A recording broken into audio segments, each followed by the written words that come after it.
Some of the most iconic dashboard designs from vintage automobiles were engineered to be exactly where no dashboard should ever be. Hard materials, sharp edges, zero give, positioned inches from your face. These were not budget compromises or oversights. This was intentional design that defined generations of vehicles. And in a collision, your face met that dashboard at full force with nothing in between.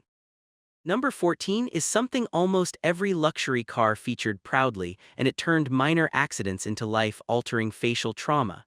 Some of these you will completely understand why they had to go. A few of them are going to make you wonder how anyone survived the commute. Subscribe now because you are going to want the full list.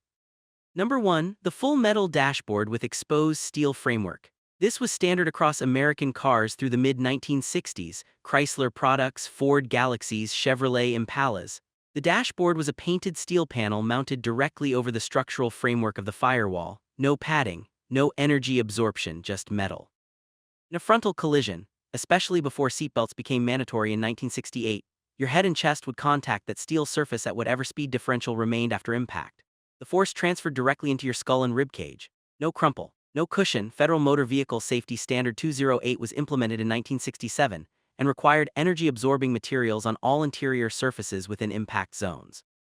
That meant foam padding underneath vinyl or plastic covering, designed to compress and spread impact forces. Every dashboard manufactured after that date had to meet specific deformation standards when struck by a weighted headform at controlled speeds.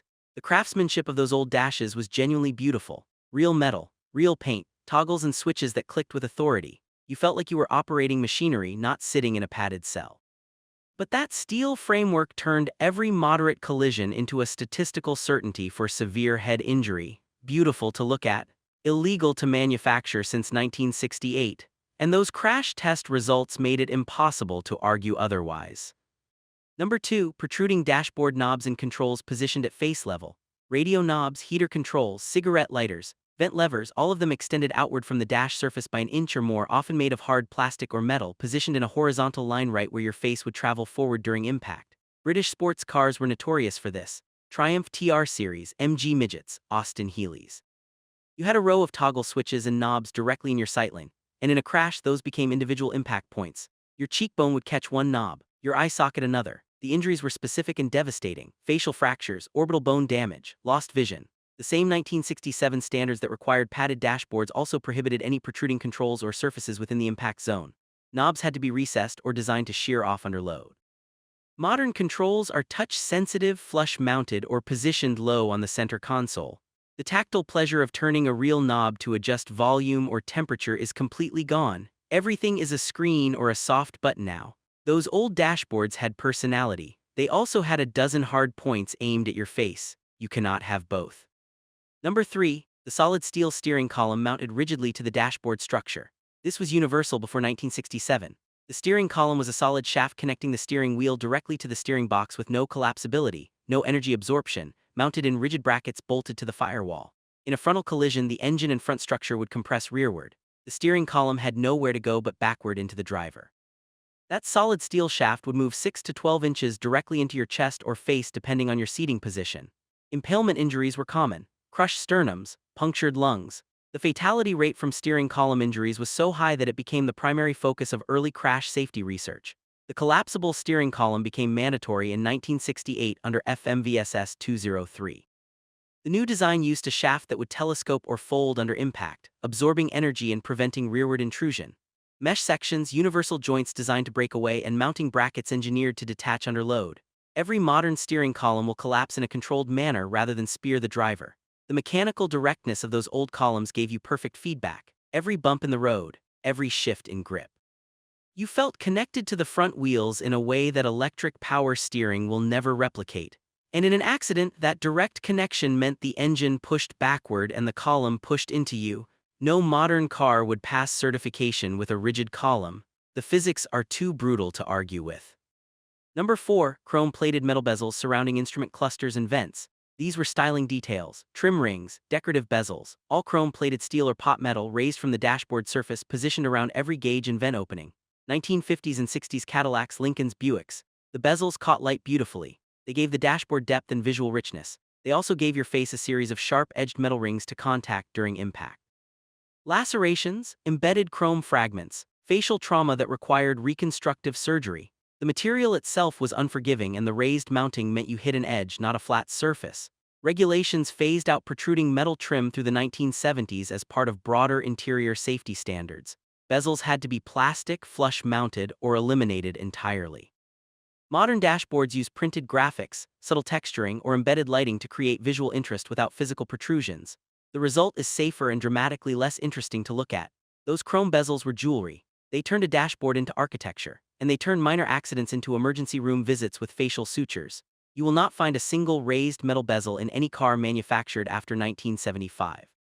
The regulation was written after reviewing thousands of injury reports with the same recurring detail: contact with decorative metal trim. Number 5. Ashtrays and cigarette lighters mounted in the center dashboard at chest height. Every car had them, usually two, one for the driver, one for the passenger. The ashtray was a pull-out metal tray. The lighter was a coil element in a metal housing that you pushed in and waited for it to pop out glowing orange. Both were positioned in the center of the dash, often protruding, always made of metal or hard plastic. In a side impact or frontal collision with rotation, your torso would contact that open ashtray or that lighter housing. The ashtray edge would cause rib fractures or deep lacerations. The lighter, if it happened to be heating or recently used, would cause contact burns in addition to blunt trauma. Smokers in accidents had a documented pattern of specific injuries correlating to ashtray and lighter placement. Modern cars do not have ashtrays. They have power ports positioned low in the center console, recessed, covered. The shift happened gradually through the 1990s and 2000s as smoking rates declined and interior safety standards tightened. No regulations specifically banned the dashboard-mounted ashtray, but the combination of changing social norms and impact testing made them disappear. If you want to know what driving culture was like before the year 2000, just look at how much interior real estate was dedicated to smoking. 2 ashtrays, 2 lighters, sometimes a cigarette holder built into the door panel. We decided as a society that smoking in cars was acceptable and that the dashboard should accommodate it. And then we spent decades treating the injuries that resulted from mounting metal trays and heating elements directly in front of passengers. Number 6. Non-breakaway rearview mirrors mounted on rigid metal stalks attached to the dashboard top. The mirror was mounted on a chrome or painted stem, 8 to 10 inches tall, bolted or screwed directly into the top of the dashboard, angled back toward the driver. Ford and GM products through the early 1970s used this design. The mirror gave you a perfect view of the rear window. It also gave you a solid metal post directly in your forehead path during a collision. The mirror itself was glass. The mounting was rigid. Your head would strike the stem or the mirror housing with full force, and because the mount did not break away, all the energy transferred into your skull. Concussions, skull fractures, facial lacerations from shattered mirror glass. FMVSS 201 required rearview mirrors to break away or deform under impact starting in the early 1970s. Modern mirrors are mounted to the windshield with adhesive breakaway mounts, or if mounted to the ceiling, designed to detach cleanly under load. The old stock-mounted mirrors were adjustable, solid, easy to position. You could grab the mirror head and move it exactly where you wanted it. Modern adhesive mounts give you limited adjustment and they fail in heat, leaving the mirror dangling from the windshield. But when your head hits that modern mirror, it pops off and falls. When your head hit the old mirror, you went to the hospital. That is the entire regulation in one sentence. Number 7. Dashboard-mounted tissue dispensers and accessory trays made of hard plastic or metal. These were dealer-installed accessories or factory options in upscale models. A metal or hard plastic tray mounted to the dashboard top or the area beneath the radio. Sometimes a tissue dispenser with a spring-loaded metal cover, positioned for convenience, positioned directly in the impact path. Your hands would reach for the dashboard during a collision, instinctive bracing behavior, and those trays and dispensers would catch fingers, wrists, or if you were a passenger leaning forward, your face. Fractured fingers, wrist injuries, lacerations from the metal spring covers. No specific regulation banned tissue dispensers, but the broader standards prohibiting hard protruding accessories in impact zones eliminated them by the early 1980s. Modern cars have recessed cup holders, padded storage bins, soft touch materials throughout. That little metal tray where your grandfather kept his sunglasses and toll change is gone.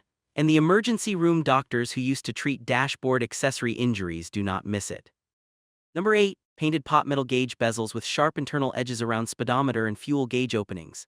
The gauge cluster was recessed into the dashboard, and the bezel around it was decorative pot metal, chrome-plated or painted, with an inner edge that framed the glass gauge face. If the glass broke during impact, which it often did, you had a jagged inner edge exposed. If your face contacted the bezel directly, you had a hard raised edge designed only for appearance.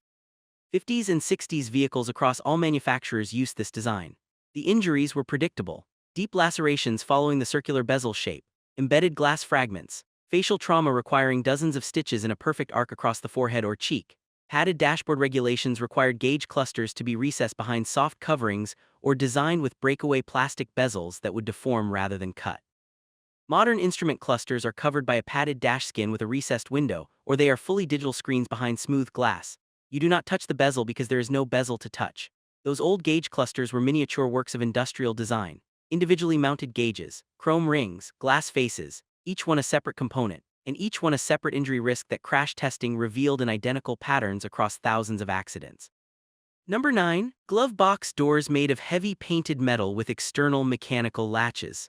The glove box was a metal door, sometimes with a decorative chrome handle or a push-button latch hinged at the bottom that would swing down to open. The door itself was heavy stamped steel painted to match the dashboard. If it came open during a collision, which it frequently did because the latches were not designed to stay closed under impact loads, that heavy metal door would swing into the passenger lower legs or knees. If the passenger was bracing with their hands on the dashboard, their hands would contact the open door edge or the contents would spill out, creating secondary projectiles. Knee injuries, fractured hands, lacerations from objects exiting the glove box at speed.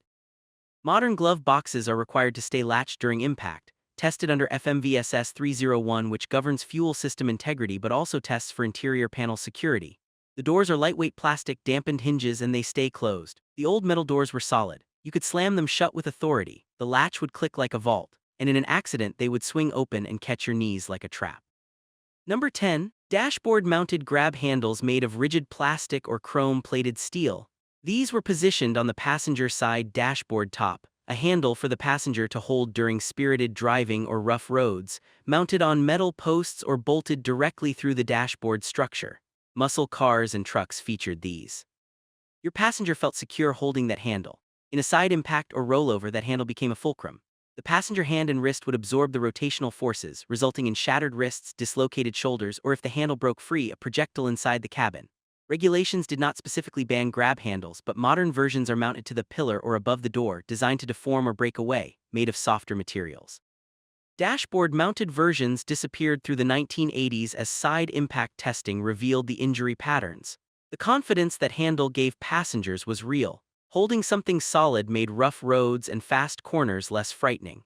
And when the accident happened, holding that handle meant your arm absorbed forces it was never designed to handle. Number 11. Metal coin holders and dashboard trays with spring-loaded covers. These were built into the dashboard top or center stack, small metal trays with a spring-loaded hinged cover. You would press one end and the cover would pop up, revealing a shallow tray for coins or small items. The cover was metal. The spring was strong enough to hold it closed against vibration. Your fingers would reach for the dashboard during impact, and that spring-loaded cover would catch them, or the open tray edge would lacerate your palm. The covers themselves became projectiles if the mounting failed. No specific regulation banned coin trays, but the move toward padded dashboards and the elimination of hard protruding accessories removed them by the mid-1980s. Modern cars have rubberized trays, recessed cup holders, soft line storage. That satisfying click of the spring-loaded cover is gone. So are the hand lacerations that came from dashboard-mounted metal trays with sharp edges. Number 12. Dashboards with glossy painted surfaces that created severe windshield glare. This was not a protrusion or a hard edge. This was a reflective surface. Gloss paint or chrome trim on the dashboard top would reflect sunlight directly into the windshield, creating glare that obscured the driver view. Bright sun, low angle, and suddenly you could not see the road because your own dashboard was reflecting into your eyes. The accidents resulted from loss of visibility, not impact, but the mechanism was the same. A design choice prioritized aesthetics over function and people died. FMVSS 118, released in 1968, prohibited reflective surfaces on the dashboard top and required low gloss or textured finishes to minimize glare. Modern dashboards are matte textured, often with a slight grain, specifically engineered to absorb light rather than reflect it. The gloss paint looked incredible. Deep shine, perfect color match to the exterior. And on a sunny day, it would blind you. You cannot regulate stupidity, but you can regulate the reflective surfaces that turn sunlight into a vision obstruction at 60 miles per hour. Number 13. Dashboard-mounted vacuum gauges and aftermarket instrument pods with protruding housings. Performance enthusiasts would mount additional gauges to the dashboard top. Vacuum gauge, oil pressure, voltmeter. The housings were metal or hard plastic mounted with brackets or adhesive positioned for visibility. Each one was a hard protruding object in the impact zone. The gauges themselves were glass-faced, the mounting brackets were metal. In a collision, your face would contact those aftermarket gauges, and because they were not designed or tested for impact, they would shatter, cut, and transfer full force into your face. No regulation specifically addressed aftermarket gauges, but modern vehicles have diagnostic ports and digital displays that provide the same information without physical gauges. The aftermarket gauge pods are still available, but they are positioned low on the pillar or in recessed mounts, and many track organizations prohibit dashboard top mounting for exactly this reason. Those gauges were critical for performance monitoring. You needed to see oil pressure and vacuum in real time, and the only place to mount them was directly in front of your face. Function and safety were in direct conflict, and for decades, function won. Number 14. Padded dashboards with decorative stitching that used metal staples underneath the vinyl. This is the one that surprises people. The dashboard was padded, covered in vinyl, visually safe, but the vinyl was attached to the padding and the structure underneath using metal staples. In a severe impact where the padding compressed fully, your face would contact those staples through the vinyl. The stitching itself, if done with heavy thread and metal reinforcement, created hard lines within the padding that did not compress evenly. The injuries were less frequent than with fully metal dashboards, but they were specific. Linear lacerations following stitch lines, embedded staple fragments, facial trauma that should not have occurred with a padded surface. Modern dashboards use adhesive bonding, ultrasonic welding, or hidden mechanical fasteners that do not penetrate the surface layer. The stitching is decorative only, done with soft thread, or it is simulated with surface texturing. Real stitched dashboards still exist in luxury cars, but the attachment method is completely different. Those staples were hidden. You would never know they were there until the padding compressed and you found out the hard way that padded does not mean soft all the way through. Number 15. Dashboard-mounted map lights with exposed glass bulbs and metal housings. These were small dome lights mounted on the dashboard top or the center stack, a metal housing with a glass or plastic lens, sometimes with a flexible arm so you could aim the light. You would pull the light toward you to read a map. The bulb was exposed or behind thin glass. The housing was metal. In a collision, those lights became hard impact points, and if the bulb was on, you had heat and broken glass added to blunt trauma. Burned and lacerated at the same time. Modern map lights are recessed into the ceiling, covered with smooth plastic lenses using LED bulbs that generate minimal heat. The dashboard-mounted versions disappeared in the 1980s as interior lighting moved to overhead positions. That adjustable light was genuinely useful. You could aim it exactly where you needed it. And in an accident, it aimed itself at your face. Number 16. Metal speaker grills mounted flush or slightly raised on the dashboard surface. The speakers were positioned in the dashboard for optimal sound distribution, covered with chrome or painted metal grills with perforations or horizontal slots. The grills were sharp if you ran your finger along the edges. In a collision, your hands or face would contact those grills, and the perforations acted like a cheese grater. Lacerations following the perforation pattern. Embedded metal fragments. The injuries were distinctive enough that emergency room staff could identify dashboard speaker grill contact by the wound pattern alone. Modern speakers are behind fabric or soft plastic grills, recessed into door panels or the lower dash, designed to deform under pressure. The metal grills looked like high-end audio equipment. They gave the impression of serious engineering. And they gave your face a perforated metal surface to slide across during impact. Number 17. Dashboard-mounted compasses and inclinometers in heavy metal or glass housings. These were luxury features or off-road accessories. A compass in a liquid-filled housing mounted to the dashboard top. An inclinometer showing vehicle angle mounted in a metal bezel. Both were heavy. Both were positioned for visibility. Both were secured with brackets or adhesive that would fail under impact loads, turning them into projectiles. The compass housing was often brass or chrome-plated steel.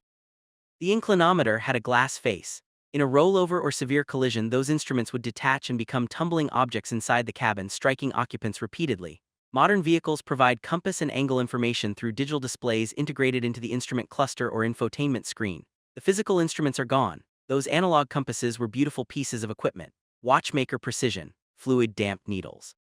And in an accident, they became brass projectiles weighing half a pound, traveling at whatever speed the cabin was decelerating.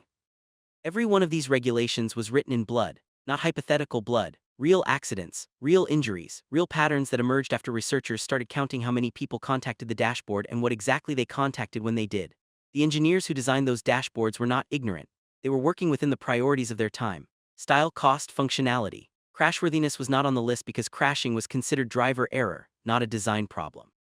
That changed when the data became undeniable. Thousands of injuries per year from dashboard contact alone. Specific items causing specific wounds in predictable patterns. Next time you are in a modern car and you press on the dashboard and feel it give, remember what it replaced. Remember that every soft surface, every recessed control, every padded bezel exists because someone else hit the hard version and did not walk away. Drop a comment and tell me which of these shocked you most, and if you ever rode in a car with one of these features, what it was like before you knew what it could do. Next time I am covering banned features that manufacturers removed in the last 10 years that you did not even notice were gone until someone points it out. Some of them you used every single day. Those safety improvements we just covered took decades to implement because there was no financial incentive to change. A car manufacturer could build a dashboard with exposed metal and sharp edges for a fraction of the cost of engineering padded surfaces and impact-absorbing materials. The liability was abstract. The cost was concrete. It took federal regulation to force the issue, and even then companies fought every standard, arguing that safety features would make cars too expensive for average buyers. What they discovered was the opposite. Safety became a selling point. People wanted to know their car would protect them. Dealers advertised crash test ratings. Manufacturers competed on safety features. Within a generation, a padded dashboard stopped being a luxury and became an expectation. Now we look back at those old cars and wonder how anyone survived. But they did survive. Some of them did. The rest became statistics that force change, and that pattern repeats constantly. Something dangerous becomes normal. People get hurt. The data accumulates. Regulations require change. Manufacturers comply because they have no choice. Then we all forget it was ever different. You are living in the safest cars ever built, surrounded by design decisions made by people who studied accident scenes and thought about how to prevent what they found there. The dashboard you're leaning against right now, the steering column that will collapse if you hit something, the airbag that will deploy in milliseconds, all of it exists because someone determined that driver comfort was less important than driver survival. That is the real engineering story, not the styling, not the features. The unseen protection that surrounds you every single time you drive.